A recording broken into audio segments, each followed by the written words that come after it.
The following presentation is brought to you by kmmedia.pro. Please visit kmmedia.pro for more information. Now stay right where you are as we present.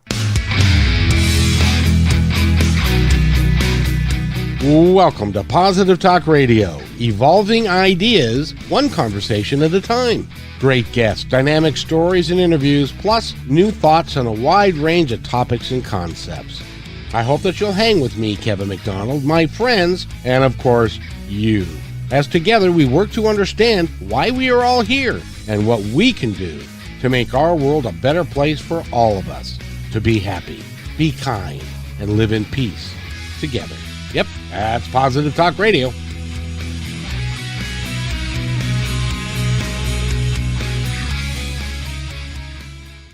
To Positive Talk Radio. It's a nice day today, and I get to be honored with a beautiful young woman who is in a beautiful place, which would be Maui, Hawaii, I do believe.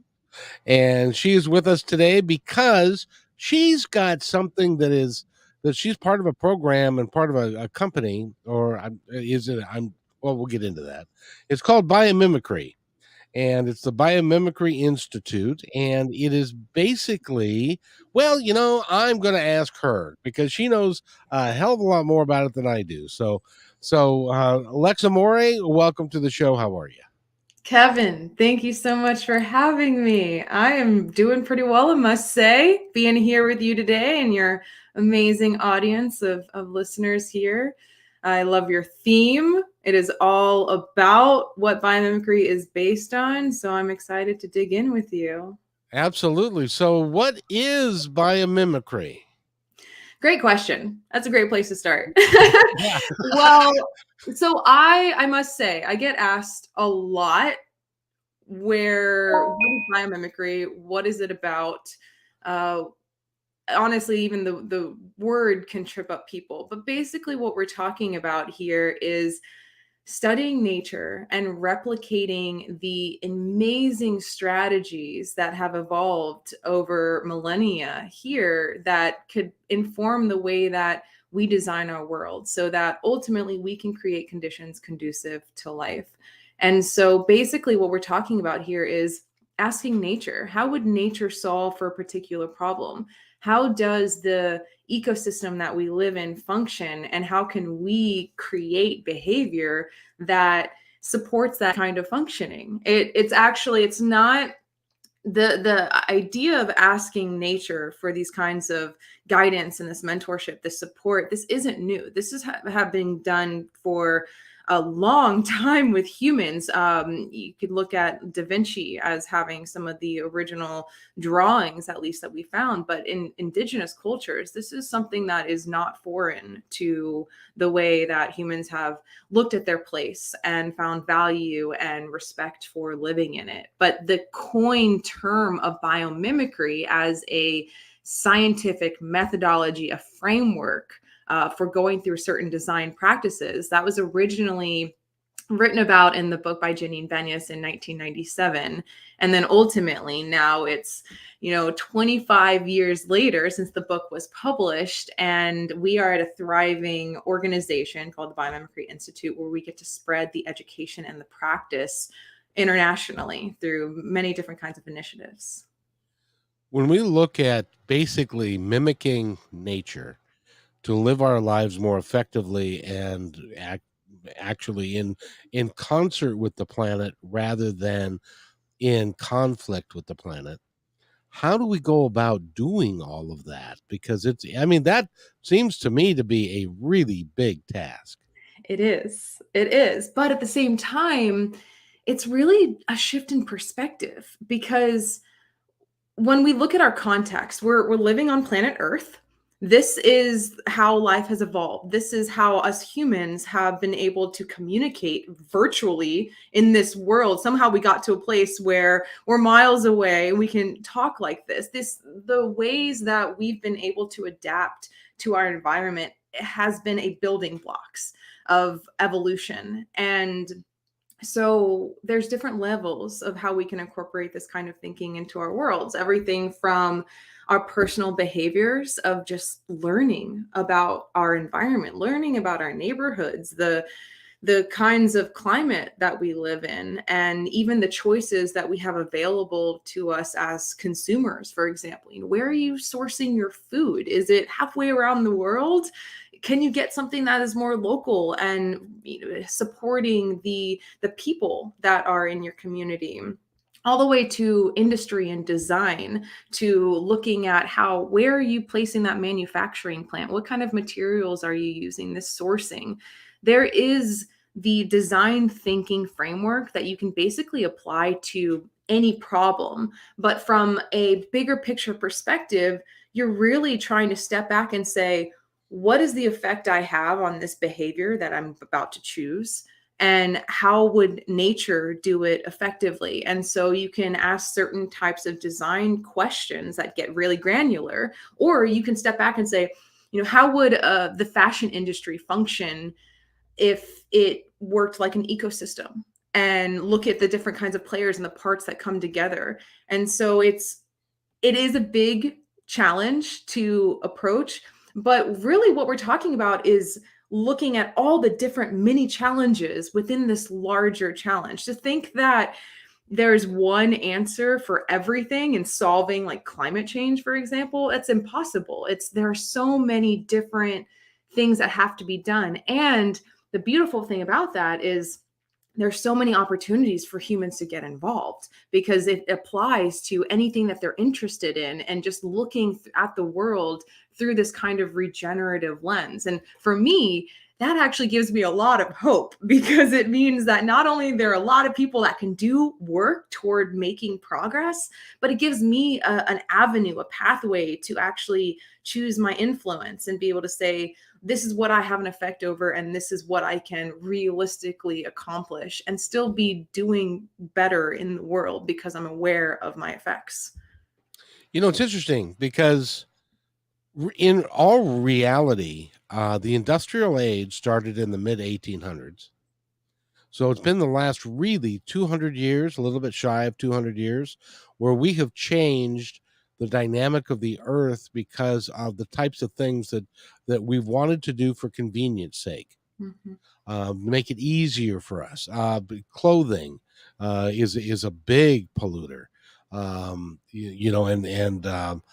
plastics and all of the things that when they were designed to make our life easier. But now we've come to the place where we understand that some of the things that we thought were going to make our life easier are going to make our life more difficult, and it's going to make it harder for us to exist on the planet. Even straws, as an example, that was an idea of bringing something that would just make it easier to drink something. But now we've got straws in landfills that are going to be around longer than your great, great, great, great, great grandchildren are going to be around. And so we have got to make these changes, because it's only been the last couple hundred years, and it's really been the Western society that has been. There are many cultures still on this planet, and you would know more than I, but tell me, are there many cultures on this planet that are still living in concert with the earth? Absolutely. There are many communities that still look at life this way. Now, whether or not they're exposed to what traditional, now modern society has shaped, that's different. But one of the things that you touched on, Kevin, that I think is really important is we're talking about unintended consequences here. Exactly. People wanted to have good design. It's not that they were necessarily malicious. Now, granted, when research comes out and then there are still people producing certain things out of power and money, we'll put that aside for a moment. And we're going to talk about how short-term effects versus long-term effects, and the idea of scarcity versus abundance.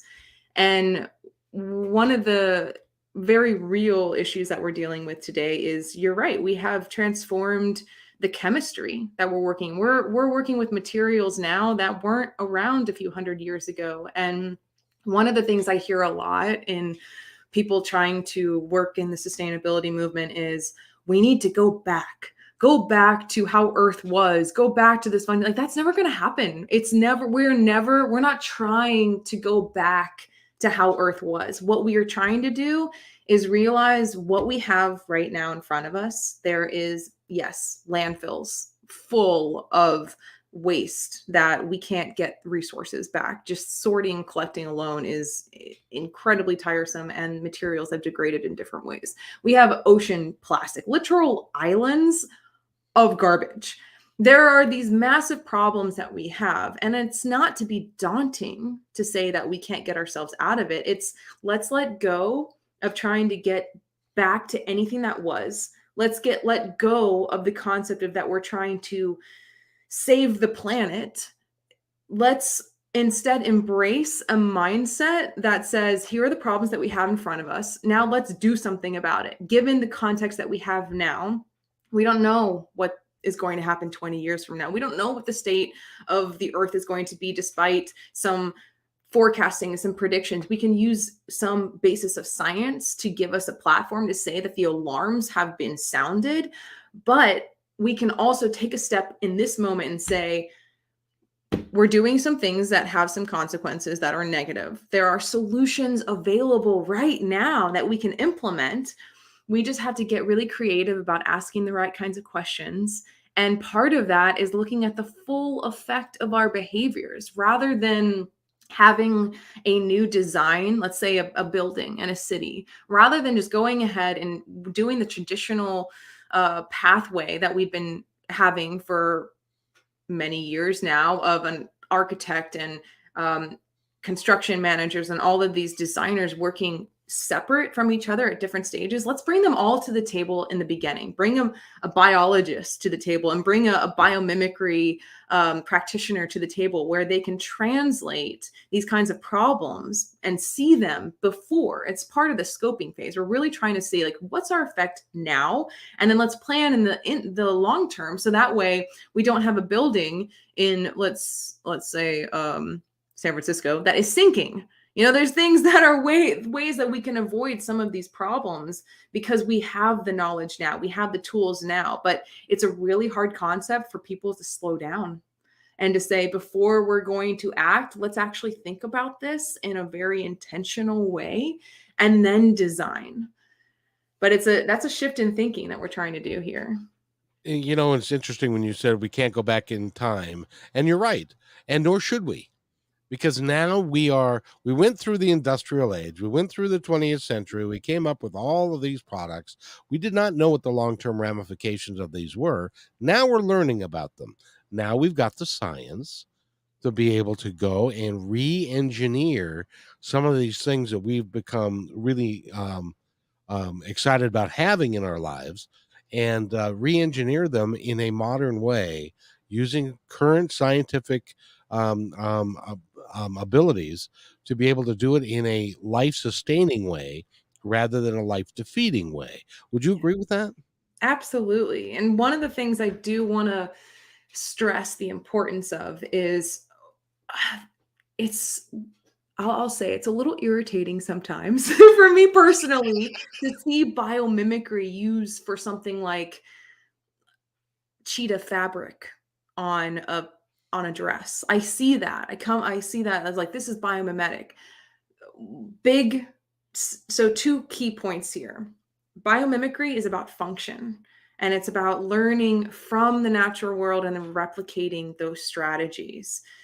That example of the cheetah, it's actually it's a behavior, it's a sentiment, a feeling of nature, and it's actually called biophilia. And so there's this thing that happens when we are seeing nature, patterns, flowers, different things in our world, that we feel certain things. Sometimes it's good, sometimes it's not so good. That's not biomimicry. It's an aspect of it, but it's not quite what we're looking at here. So the other main point is, just because you're learning from nature and mimicking, let's say, a design strategy, doesn't make it necessarily biomimetic either, because there are 3 essential elements that you must have when you're talking about biomimicry. The first being that this is the emulate part. So it's like This is a biological strategy. How does a cactus cool? And then replicating that functional strategy. The second element would be the reconnect element. How we are acknowledging as humans, we are part of the natural world. And part of a design is to also introduce that kind of feeling. So it's part of the storytelling and saying that that cactus that you're learning from is part of this world that we share.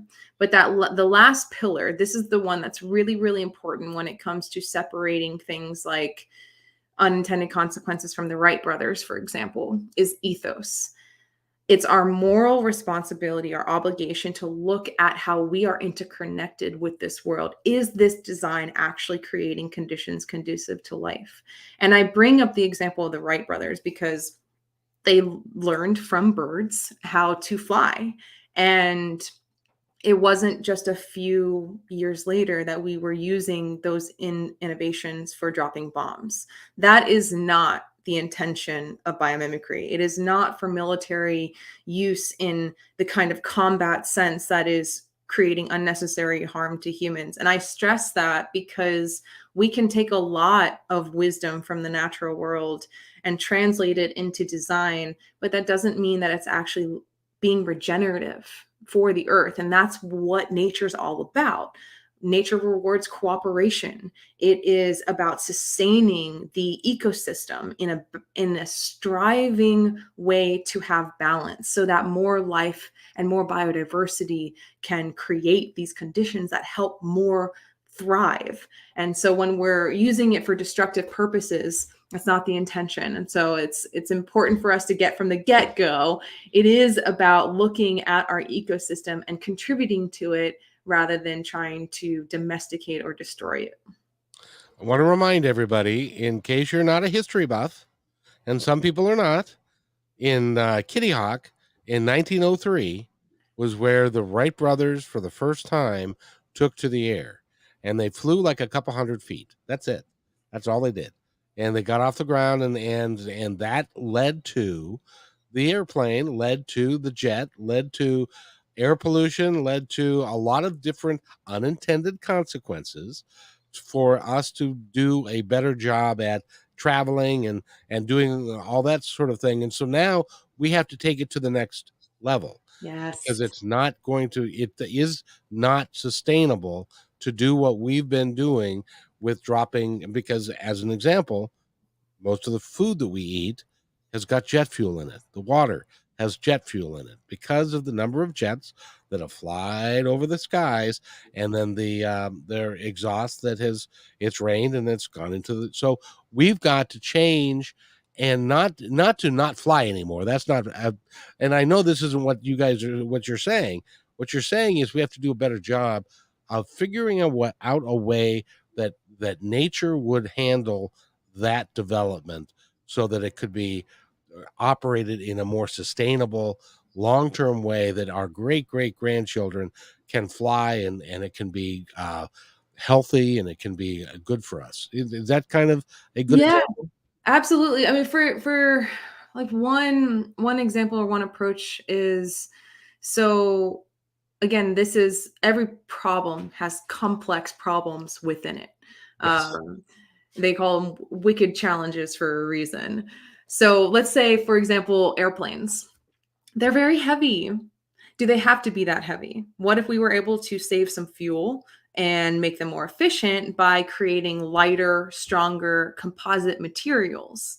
This is being done, actually. It's one of the companies that ran through our Ray of Hope Prize, which I'd be happy to chat a little bit about, is Helicoid Industries. And so they mimicked the way that, if you've ever seen a mantis shrimp, they're the beautiful rainbow colored shrimp that they have these giant claws. And the force of these claws, that they're able to break apart their prey. And they say that the force of one punch from this claw is the same as a 22 caliber gun. So like that impact, but how does it not break its shell? How can it hit this hard material. And so it's actually called, it's a helicoid architecture. That is the way that the shell is designed. So they are replicating this architecture in composite materials to make them lighter and stronger, which can be used for planes or cars, for example. So that's just one way of approaching this using biomimicry in a way that is thoughtful and intentional. There's another thing that I wanted to talk to you about that I'm a real advocate of, and I'll be honest, I do nothing about it until really recently, but except in the 70s and 80s, we used to buy it in like a little baggie and stuff, and it was hemp, it was pot, and but that we have discovered, and we are getting more and more that we're finding out that hemp has got an abundance of natural uses Mhm. that can be actually better for the planet and better for us than what we're using for manufactured cloth and even making houses and Mhm. chopping down trees and doing that. Is that something that you guys would embrace, or is that what biomimicry would think would be a good natural substance to use? That's a great question. So one of the challenges with hemp for quite some time is actually in part of the process for being able to make it usable for like different threads and things. And it's been fairly an unsustainable process for it until recently, where a company actually it's called Renaissance Fibers, and they created a more sustainable approach using biomimetic principles of that degumming process. So basically making it more usable, and they can use it in textile threads now. So yeah, absolutely. It's something that is a really good material to be using and can be planted in ways that are regenerative, but it was really that process that needed to be overcome, so now it can be used a little bit more wide stream. And so yes, that's something that one of the things that biomimicry is emulating the function, but that's not to say that it doesn't also use nature too. It's about the process or form or system that we're trying to look at. So, for example, Biome is a company that is using mycelium to better make different kinds of products and even some bioremediation techniques. So the process is using the mycelium in a way that is not taking away from ecosystems, and it's actually being able to build back better, and it's done in a regenerative way. So one of the things that we talk about biomimicry is we don't need to reinvent the wheel. If nature is doing it better than we are, we can inform that practice, make sure that it's used in a way that, again, is not disrupting the ecosystem in which it's going to grow, or that we're going to outsource and be able to supply the demand for, and able to work in concert with using nature and also being able to apply it in ways that are regenerative. This is different from, let's say, there's a company called Werewolf, for example. They found that the protein used in a certain type of coral called a discosoma, and it's vibrant. Like this coral is just bright reds and just very vibrant colors. So they found out how to mimic the compounds of the protein to then recreate it in the lab, and now they're using it to make textiles that are non-toxic. They don't have colors or dyes that are going to be harmful for when you wash your clothes ultimately in the washing machine and when you're wearing them on your body.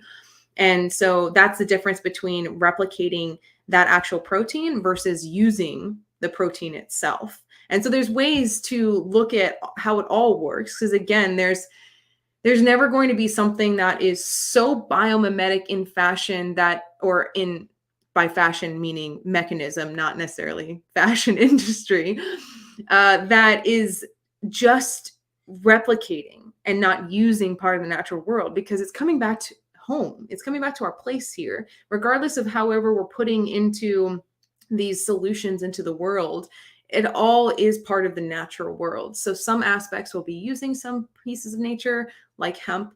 Others will be replicating the, for example, spider mimicking process that creates natural silk fiber that's stronger than synthetics. You said something just a few minutes ago that, I consider myself fairly versed on the English language, and I've never heard that word before. And it was the ingredient that this company is using. What did you call it again? Which one? Are we talking about werewolf? The one before that. The degumming process for Renaissance fiber? No, after that, the micro, it was um um some product that they are using to make something else out of that hasn't been used before, I guess. That's a great question. We're gonna have to hit repeat on Yeah, that. we will. We will. I'm sure it'll come up again. But it was a they were using silicon or silicon. Mycelium? That's it. That's it. Oh, yeah. Okay. I have no earthly idea what that is. Never heard of it before. What in the hell is that?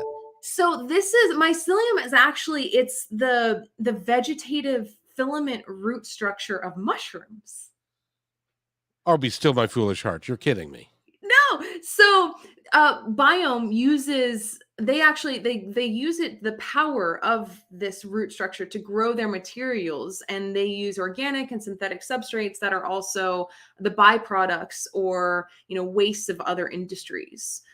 So for example, mushrooms are our ultimate decomposers.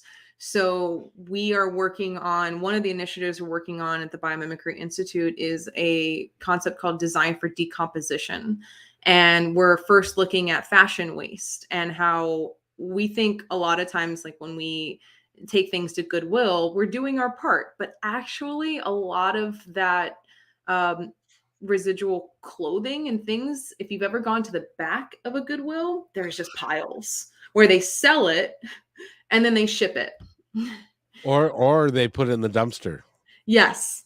And that goes to the landfill. Right. And so if they try to sell it and ship it, it usually ends up in places like one of the places is Accra, Ghana.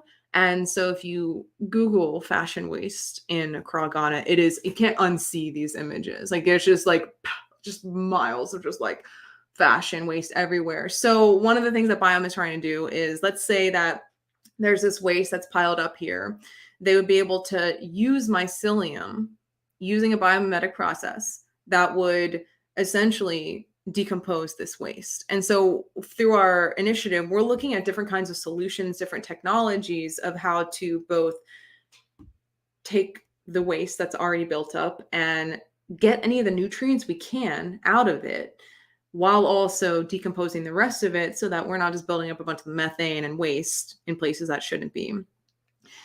And at the same time, part of this process is informing brands, designers, and saying, how is it that we can design not just the fashion industry, but like every industry to design for decomposition in the first place, so that when you are done with, I'm looking around because I'm seeing materials everywhere, everything from a desk, a computer, a clothing, all the things that we have in front of us. If we don't try and separate them completely into technological and biological nutrient loops, which, let's be honest, is incredibly difficult to do because everything is interconnected. It's one thing to be able to recycle aluminum, and let's say that we're able to do this effectively. That's one material. Now you think about the giant mixture of materials that ends up in landfills, for example, it's going to be incredibly challenging. So one of the things that we learned from Mycelium is that they're incredible decomposers, not only of waste, but somehow they're also able to aid in the filtering of things like phosphorus, which is really, or sulfur or nitrogen, that's really prevalent in like agricultural runoff, for example. There's so many biological champions, is what we like to call them, because they're amazing to learn from in the world that are solving the same kind of problems that we face. So in nature, there's no concept of waste. So how can we design everything to eliminate waste? Which would be a wonderful, wonderful goal. But I have to bring this up. I am sorry. But when in a capitalist society, which is based upon money, Mm-hmm. which is based upon making as much money as you can, Mm-hmm. sometimes the bio processes are more expensive, and so there are companies that will be resistant to change until they absolutely have to. Um, Absolutely. the oil and gas is a great example. They are going to remain until biodegradable or bio energy becomes cheap and abundant, and they cannot compete. Then you will see that they're going to drop oil and gas like a hot potato, and they're going to pick up the cheaper thing because they can make more money from it. And are you guys? I know you're aware of it. Are you guys working on that angle of it too? Yes. Okay, so there's a few different things here. For one, That's a big deal. it is. Yeah. So on one side, we have to acknowledge that if it becomes cheaper first, absolutely. That's the solution that they're going to take. But let's be honest, we may run out by then, and or we get the amount of greenhouse gases in the atmosphere so high to where it completely obliterates our ability to come back and stabilize our climate. Not to be so dark, but let's be honest here. Like, this is kind of what we're working with in terms of incentive and motives, which is why I appreciate the question. Lex, 20 years ago, I would have people would have called that dark. Now in this day and age, Realistic. realistically, when you look at the climate, I'm 64 years old, I had never heard of a category 4 tornado in December going 140 miles, a swath almost 2 miles wide for 140 miles in December. Now, normally that happens in the spring if it's going to happen. So things are changing. And Yeah. if people are not recognizing that, they are living in the dark ages. So it's not dark. It's a matter of, at this point, in our world, it's reality. And if we Right. don't stop it, if people like me don't give voice to people like you to stop this from happening, you're going to be my age and going, well, I guess that was that, because it's going to be horrible. So it's not dark, it's real, and that's Right. why this is so important. Yes, and it is something that I think, first of all, I really appreciate the platform that you offer for these kinds of conversations, because you're right, we have to talk about it and we have to get real about it. And at the same time, it's a lot of the people that aren't acting on it haven't been personally affected by it. And so they don't necessarily see the repercussions. So one of the things that we're trying to do is, from the sustainability movement, I personally think where we went a little off sides in terms of activism is when we started leading by fear. And when, the late 90s, early 2000s, and you start seeing images of the starving polar bear, it's real, but it's not affecting people in their day-to-day lives. They didn't see that polar bear and think, oh, that's going to affect me in my neighborhood. And so it's part of a marketing conversation, which is unfortunate, but still true. And so when we come back and we look at that perspective of marketing solutions for a regenerative climate, we have to sit down at that CEO table, and I don't talk about how you're going to improve the environment for the organisms that live there. They don't care about that. What I talk about is how when we don't have ecosystems that function properly, we can't get those virgin materials anyway. We are running out of the materials that we need to use. We have this kind of scarcity mentality where ultimately biomimicry does have a triple bottom line effect. It has that benefit for people, planet, and the ability to have efficient income coming through, to where you're saving money, you're saving time, you're saving all of these resources by looking at the process that you're doing it with. And this added benefit, of conservation in a different kind of perspective, where if we lose entire ecosystems, or we lose species that have been living in these ecosystems for hundreds of thousands of years, we're losing biological intelligence. We're not just losing ecosystem services, we're losing the wisdom that they may have to offer us in solving some of the same challenges that they've already overcome, that we can learn from them and adapt them to whatever situation we need to find themselves in. And so, while as much as I'd love oil and gas to go away, plastics to go away, it's not something that industry has necessarily stepped up to do. I mean, you can even look at the bottled water company. They're not selling water, they're selling plastic. And so if we're able to change our perspective, and it has to come from multiple layers, from the consumer perspective, it's not all on us. Like, I'm not trying to place blame on the consumer, but we have a voice and we have the power to be able to use our purchasing power for change and support products and services that may be expensive for some, and then others, there are alternative solutions to doing it. But that's our role that we need to play. Businesses need to play a role in actually making real change happen, so that they are listening to their consumers and they are creating better effects on not just their output of what they're putting out into the world, but how they're sourcing materials, everything that goes into it. It's not just a greenwashing story. It is something that they can actually contribute to being better. And now employees joining, especially the younger working workers that are coming into the marketplace, like, they want to support something that has purpose, that has good, because they know better now. So you're not only serving just, yes, the environment, but you're attracting better talent because of these kinds of shifts. And we also need legislature. We need policy to change, to put the force on some of the people that are dragging their feet and that would rather prioritize a short-term paycheck than the benefit of their grandchildren having parks. And I actually hesitate sometimes to talk more about saving the future generation, because we're losing aspects right now. We're not having the same access to nature. We're not having the same opportunities. People can't breathe the air in their neighborhoods. There's lead in the water. These aren't distant challenges. Like, we're facing them right now. And it behooves us to make these kinds of changes in a way that is incorporating the community. And you can make local changes and have global effects on it, but it really is going to take every single human to do the best that they can. And it starts with that awareness. And I'll tell you, we as human beings right now are operating at a very, very basic level.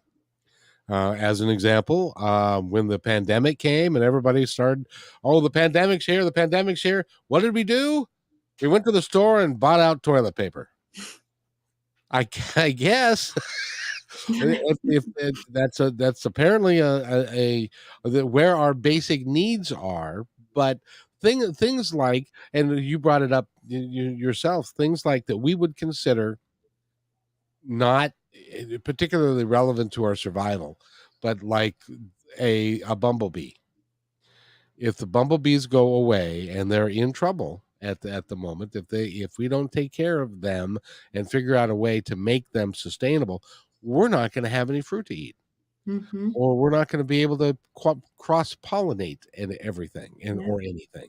Or And learn so, how they optimize space and materials in their designs. and also to learn how they fly, which we haven't figured out to this day, how something that a wing that they have aerodynamically cannot support the weight that they're carrying, yet they do it. We could learn from that. Right. And I think, there's the instinct. Like, for example, you were saying, like, people went out and hit the stores because they were driven by fear, and probably very misguided in some ways and selfish in others. We've also built a society that's based on this false reality that we're separate. And there's this thing that we lost of community and reliance on each other, and this deep interconnectedness that we all are to each other. Yeah.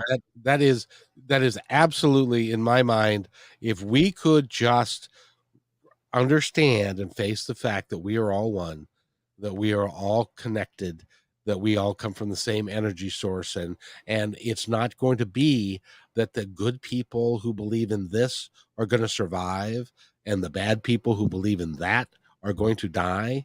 It's going to be indiscriminate, and it's going to be difficult for all of us. And so we really, I really think that we all need to get into the have you ever heard the expression, get in the canoe and paddle like hell? We I all need, haven't, but I resonate with it. we all need to get into the canoe and paddle like hell in the same direction, in order for us to reach where it becomes a sustainable thing. I have a 3-year-old granddaughter. I want to see her grow up to be a beautiful young lady like you and a beautiful old lady like my mom who died at 90. That's what I want to see. And if we don't make changes, and it's not going to happen. So Right. we have got to do. That's why I applaud what you're doing so much. And you're, by the way, you're pretty smart. Did you know that? Thank you, Kevin. Because I think you said words I had no idea what they meant. I have to look them up after the show. I think, we're all trying to do the best that we can. And I personally, I suffered from years of climate grief once I finally learned what was happening and got a good grasp. And I tried to consume every bit of information that I could. And then it wasn't until I stumbled across this crazy term called biomimicry, I was like, oh, wait a second. I can have hope. I can slow down and learn from the natural world, reconnect with the natural world. And let's be honest, there's countless studies that have not come out that just by being in a natural setting, your serotonin is boosted. You're able to regulate homeostasis. You're able to calm stressors. There's a reason why you go out into a forest and you feel so much differently than you're walking down the streets of Manhattan. It's completely physiological. And when we recognize that we are all imperfect animals here on this earth, we actually have something that we bond with. Wendell Berry said, the earth is what we all have in common. And he was right in saying that ultimately this is our home. And it's not just about trying to protect our home. It's trying to see ourselves as one with our home and all of the beings that live in it. And whether or not that's going to inspire people to go and take care of their elders, as they should, but it's beyond that as well. It's now our community, which used to just be our tribes that we grew up around, is now the whole globe. Because we have that access to information and technology, you can't unsee some of the things that are being spread around the world. And I'm very well aware that a different level of going back to basic human functioning is because we're all tired. We're all burnt out. You get this access to information in your pocket where you're inundated with all kinds of terrible news around the world in your community. You are being tailored and fed all this news. And we have to both recognize that we are sponges and we consume everything. And it's good to do an audit of what you are consuming, because it's important to stay aware of the news. But if you're reading 10, 20 times a day about how the world is collapsing, you're going to be paralyzed by fear. And there's no acting from that.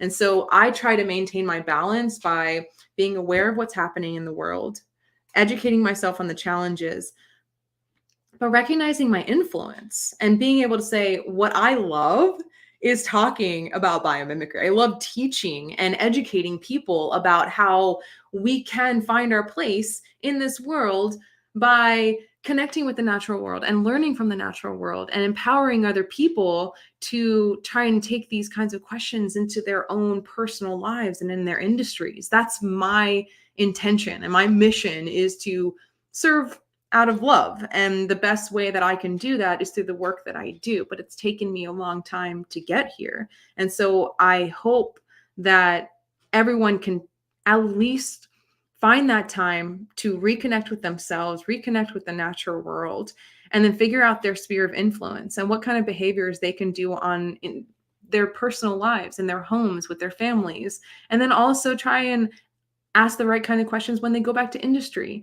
But knowing that if we don't slow down and we don't find that break, that rest, that pause to look around and see what we're really doing here and realize that we are all in this together, we're going to be racing toward the ends of our lives. And again, it'll be one of those situations where most people, you hear stories about people being on their deathbed, and the one thing that they're talking about is how they wish they would have connected more. They wish they would have been more to their people. And if there's all these wisdom coming out of people at that stage in their life, what can we learn from now while designing our lives in a way that is conducive to that interconnection to each other, to our communities, to the whole planet that we are so graciously able to rejoice on? And I got to tell you, from my perspective, number one, I wholeheartedly agree with what you're doing, and I want to support it. I want to have you on a regular basis to support it if you'll have me. That would be awesome. Number one. Number two, the other thing that I need to do is to provide people with information like you're giving them so that they can reassess what they believe, because at a fundamental level we are going to have to change what some people believe to make it work for all of us, because without all of us it can't work for any of us. And so that's really is important for, so that's why it's important for me to bring people like you into this conversation and to keep it going. So well, now you're going to come back this Wednesday on KKNW 1150 a.m. at 4:00 in the afternoon for Positive Talk Radio there. But more than that, Lex, I'd like to have you back on a regular basis to give us updates, more information, so that we can spread this word of what you're trying to do. And I wholeheartedly support it. Thank you, Kevin. It would be a pleasure. I can't see anything. I can't see any downside.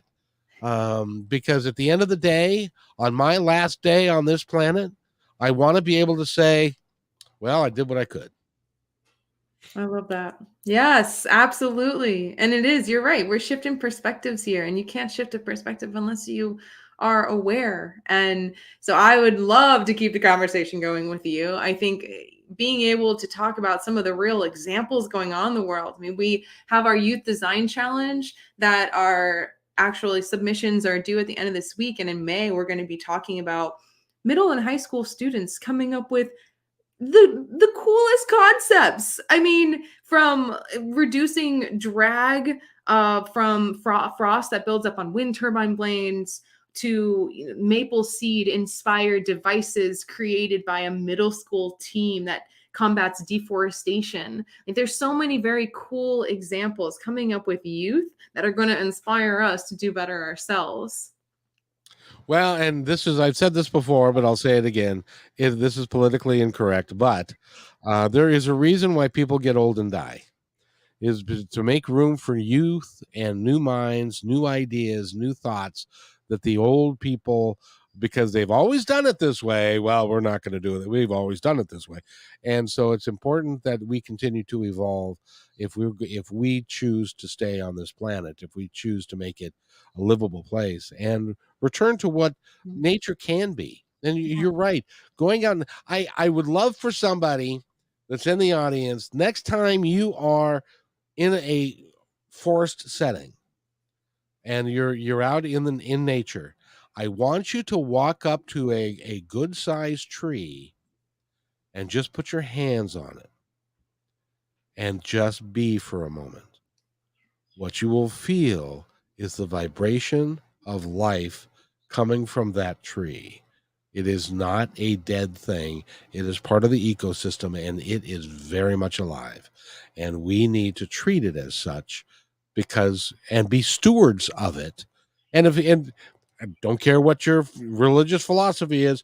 If you're a Christian, Jesus said, be a good steward to the environment. Period. He didn't say, unless there's no money in it. He said, be a good steward. So that's what we are tasked to do. And I'm so glad that you guys are taking modern science and applying it to age-old thinking to put them together so that we can return to a natural state of living. Is that what you guys are about, really? Yes, we are putting nature back into human nature. And this is all about reciprocity. See, and that's what kills me is that there are people that don't believe that we are connected to nature. It's like, really? How can you make that distinction that we are either above it or we're different? We are part of the planet. We are part of the indigenous species that are here. And but we've been given a brain, and we've been given a consciousness so that we can be stewards and protect the rest of the planet. And I believe that that's one of our biggest missions in life. Yes, I agree. Okay, I'll get off my soapbox now because we got to go. But I got to tell you this: I'm going to give you a couple of minutes to tell our audience that's listening now and that which will be listening in the future anything that you would like them to know.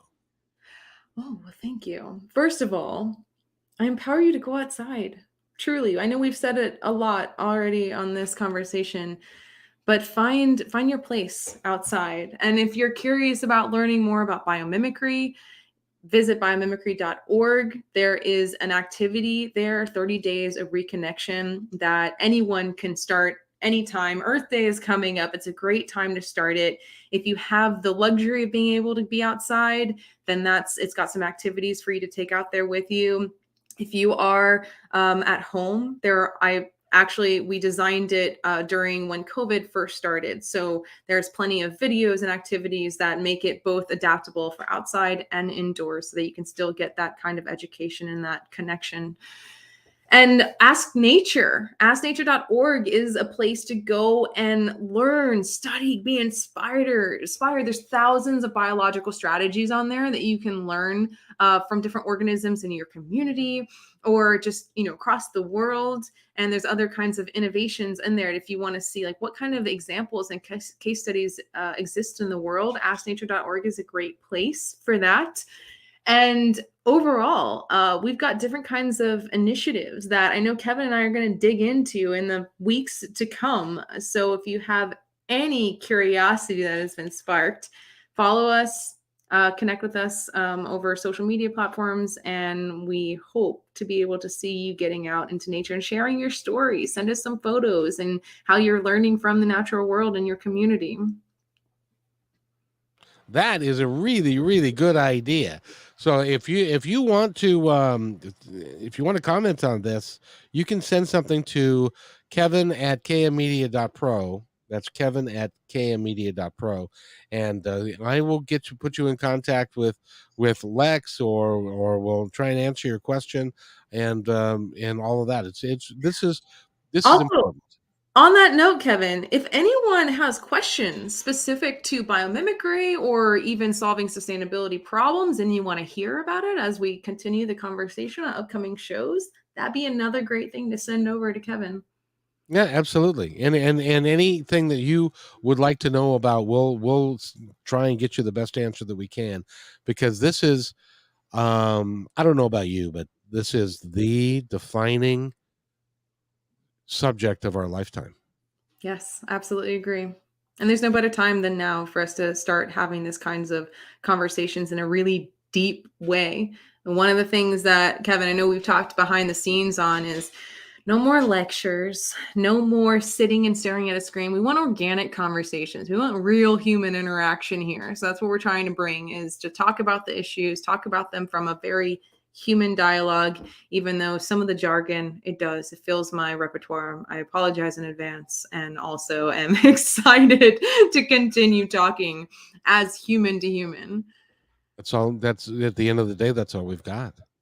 And to take care of each other. That's all there is.